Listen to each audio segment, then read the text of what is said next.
నా బాధ్యత తెలియజేస్తుంది. మొన్న జరిగిన దాంట్లో చాలా బాధాకరమైన విషయం ఏంటంటే పార్లమెంట్ సమావేశాల్లో అన్ని పార్టీలు అమరావతికి సంబంధించి చివరికి కాంగ్రెస్ కూడా సపోర్ట్ చేసింది.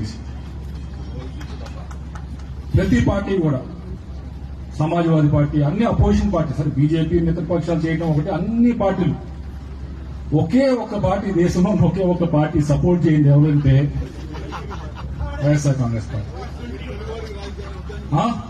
ఆ రోజు జరుగుతూ ఉంది ఏదో అమరావతికి ఒక్కదానికే కాదు జరుగుతూ ఉంది గౌరవం, లేకపోతే ఆంధ్రప్రదేశ్ ఒక్కటికే కాదు తెలుగు జాతి మొత్తానికి కూడా ఆ రోజు గౌరవం.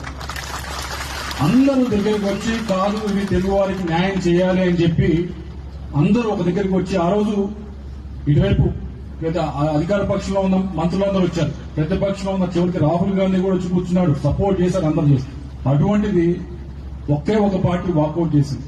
వీరందరూ వీరిని ఒక్కటే అడగాలి. ఇక్కడ ఉన్న ఇన్ఛార్జీలు చాలా ఉన్నారు నియోజకవర్గానికి, వీరిని అడగవలసింది మన ప్రశ్న ఏమిటి అంటే అయ్యా మీ స్టాండ్ ఏంటి అమరావతి పైన స్పష్టంగా చెప్పండి అని చెప్పి వారిని దయచేసి అడగవలసిన పరిస్థితి ఉంది. ఎందుకంటే వీరు ఏదేదో మాట్లాడి ఒకరోజు మామిడికాయని ఒకరోజు ఆవకాయని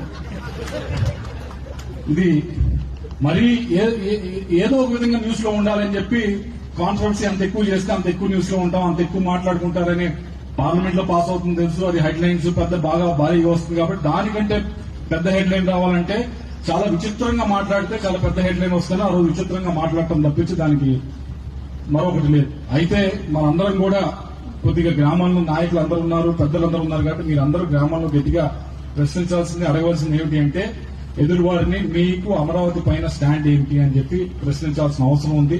దీనిపైన మాత్రం మీరు ఎట్టి పరిస్థితుల్లో ఎక్కడా కూడా వెనకడుగు వేయాల్సిన అవసరం లేదు. మనం అన్ని పద్ధతి ప్రకారం కరెక్ట్ గానే చేసుకుంటూ పోయాం కాబట్టి దీన్ని గట్టిగా మీరు మాట్లాడాల్సిన అవసరం ఉందని తెలియజేసుకుంటున్నాం.